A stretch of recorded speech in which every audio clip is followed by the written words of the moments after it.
What are the best camera settings for real estate photography? Hi, welcome to my YouTube channel. I'm Rick McAvoy, architectural, construction and real estate photographer based in the UK.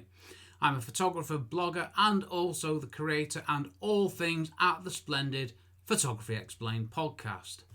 Right then, this week on my blog I'm writing about camera settings for real estate photography, so let's get straight into this. When taking real estate photos, you need the right camera settings to get the best images that you can. The camera settings will determine the success of a shoot and also the standard of the photos taken. The camera settings you choose will also influence how you take the photos, and that's the importance of this really. Not only is it the standard of the photos that you get, but how you get them as well, how you take them. The camera settings will influence that process. Okay, in the blog post, which you can read at rickmcavoyphotography.com, by the way, quick plug, see what I did there? There's a list of 12 things. I'm not going to read everything out now. I am just going to fly through the highlights. First things first, do you need a new camera? Well, I'm using a Canon 6D. It was a great camera when I bought it, and it's still a great camera now, so I'm happy with that. Do you need a new camera? Probably not. Okay, AV mode. I use AV mode. I select the aperture, normally f8. The ISO is already set, normally 100, and the camera selects the correct shutter speed to give me the correct exposure. Two corrects in that sentence, probably one too many. My camera's on a tripod, so I don't need to worry about the shutter speed, okay?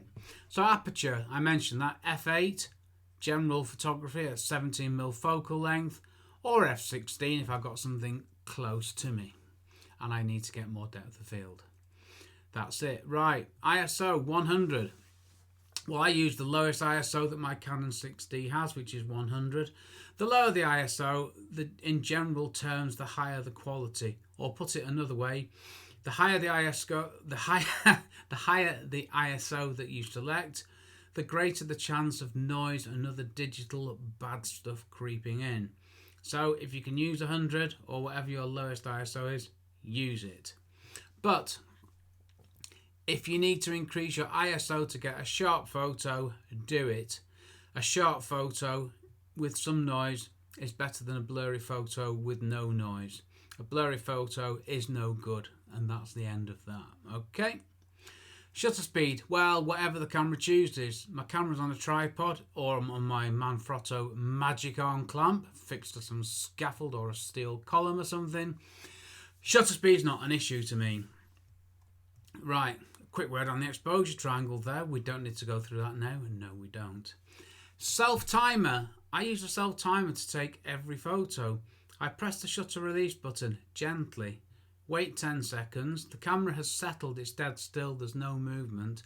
And then it takes 3 photos. Yes, not one photo, 3 photos. All at the well, one after the other, not at the same time. That would be a feat, wouldn't it? Auto exposure bracketing. I'll pass on the AF one shot thing because I've made a bit of a mess of that.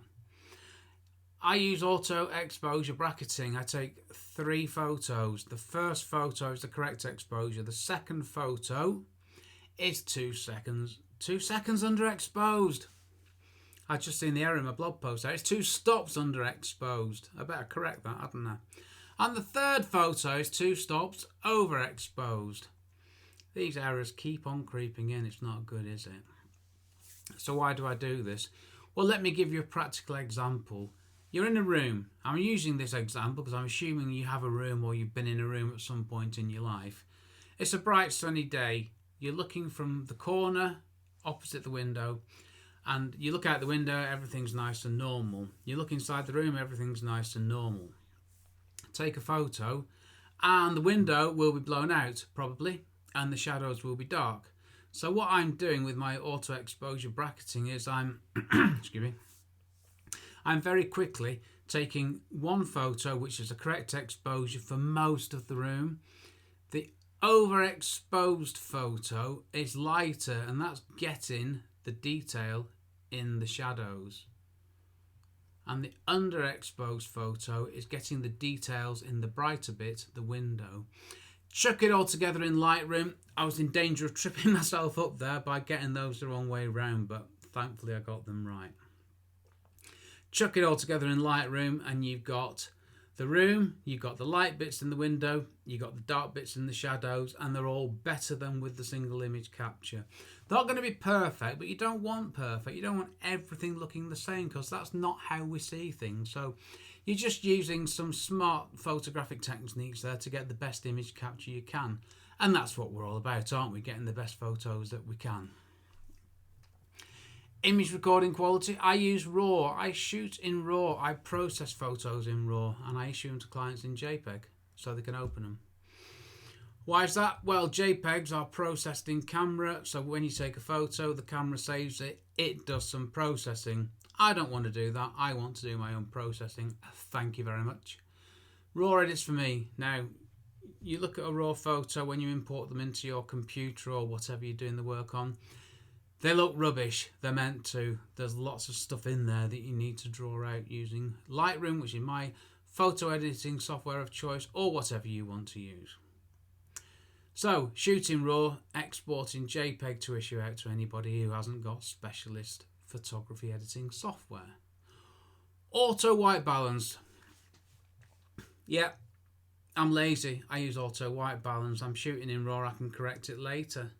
I use a grey card which I put in the photo. I take a photos with the grey card in, then I take another one without the grey card. When I get back into my office and working on the photos, go into Lightroom, import the photos, go to the first one, click on the grey card, use that as a white balance, bang, job done, white balance sorted. Complicated stuff doesn't have to be complicated. And then I go on a bit about metering, boring, Canon on a tripod, yeah. And then there's lots of links to good stuff about related things, okay? One last thing I want to mention, check out my splendid Photography Explained podcast, which has its own website. Imaginatively, the URL is photographyexplainedpodcast.com. Right, I'm done. Thanks for watching. Thanks for joining me on my YouTube channel. Like I say, check out my website, rickmcavoyphotography.com. Check out the Photography Explained podcast. And I hope you'll subscribe, and I'll see you on another video. Cheers from me, Rick.